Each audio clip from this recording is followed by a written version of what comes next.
Assalamualaikum warahmatullahi wabarakatuh. Hi, good morning everyone. How are you today? I hope you are in a good condition and healthy. I'm sorry because today we cannot hold offline meeting, yeah, so we continue into an online meeting as usual. This material you can access in my YouTube channel, and you can pay attention on the material, and you can do the exercise right after you listen to the explanation from me in this YouTube link. Okay, for today I'm going to talk about economic principles of Islam, yeah, because I share this material on not only for Islamic education studies but also for Islamic for psychology, and then banking, Islamic banking. So I hope this would can be your knowledge for all. Okay, so let's start having the text for about economic principle in Islam, yeah, because nowadays there are many people running economic or business by considering the Sharia Islam, yeah. It also included for banking, yeah. There are so many Sharia banking, so it will be better if you know the text about economic principles of Islam. Okay, let's start for the first slide of this text. Okay, Islam has laid down some principles and prescribed certain limits for the economic activity of man, so that the entire pattern of production, exchange, and distribution of wealth may conform to the Islamic standard of justice and equity. Islam does not concern itself with the time-bound methods and techniques of economic production, of which the details of the organizational patterns and mechanism. Such methods are specific for every age and are evolved in the needs and requirements of the community and exigencies of the economic situation. What Islam aims is that whatever be the form of mechanism of economic activity, the principle prescribed by it should find a permanent and paramount place in such activity circumstances and in all ages. According to the Islamic point of view, God has created for mankind the earth and all that it contains. It is therefore the birthright of every human being to try and secure his share out of the world.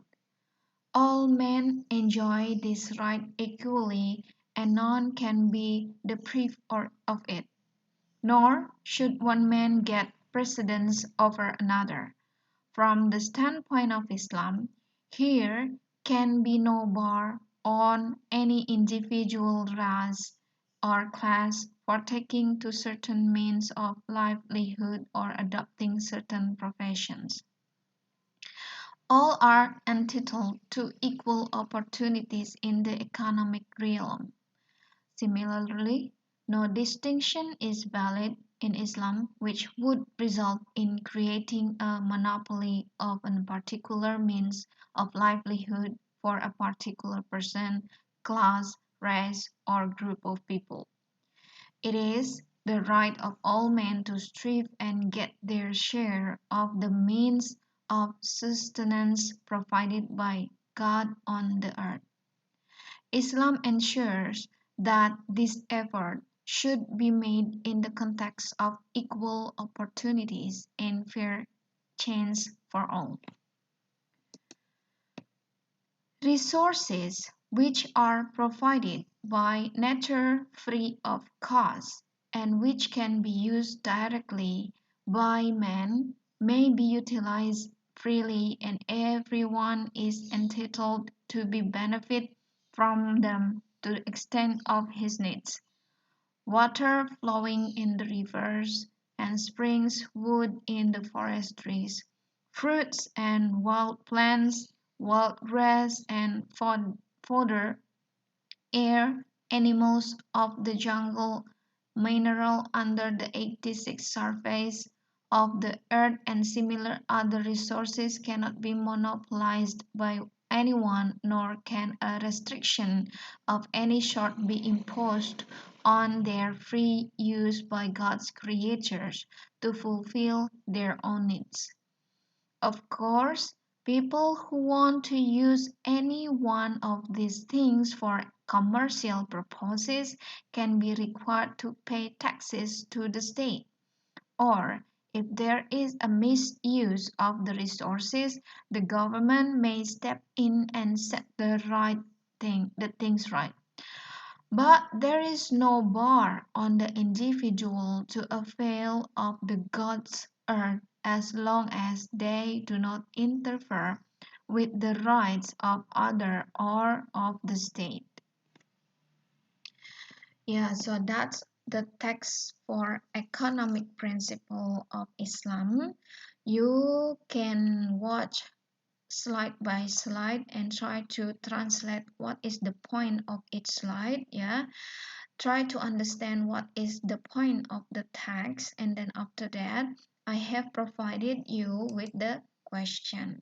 Okay, this is the question that you have to answer based on the text. Yeah, so number one, why does Islam lay down some principles and prescribe certain limits for the economic activity of the man? And then number two, what does Islam aim in the form of mechanism of economic activity? And then number three, what does God created for mankind? And then number four, why can all men be deprived in sharing out of the world? And then number five, is distinction which would create a monopoly of a particular means of livelihood for a particular person valid in Islam. And then number six, who has the right to strive and get the share of the means of sustenance provided by God in the earth.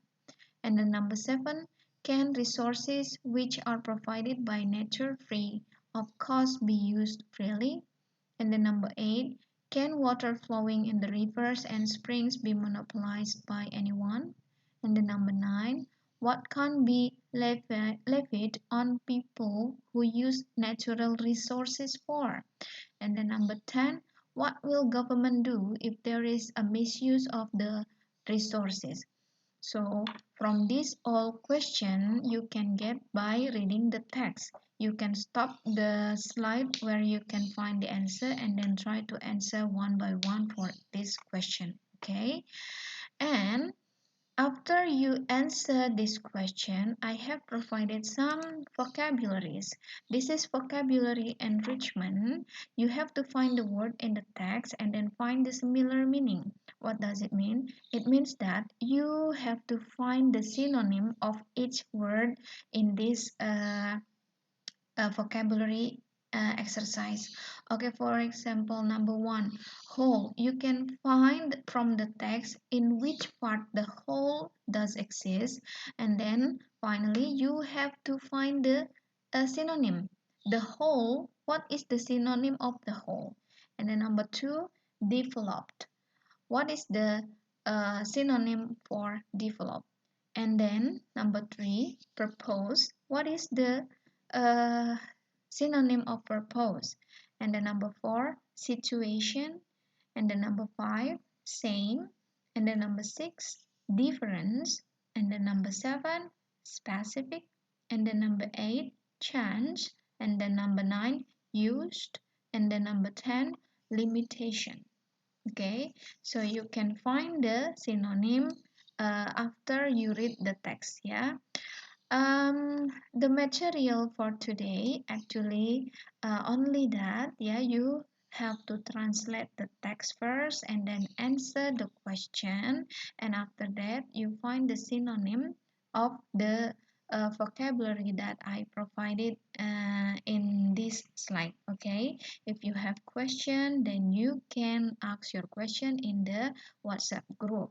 And for the next week, we are going to learn about the tenses for simple future. Okay.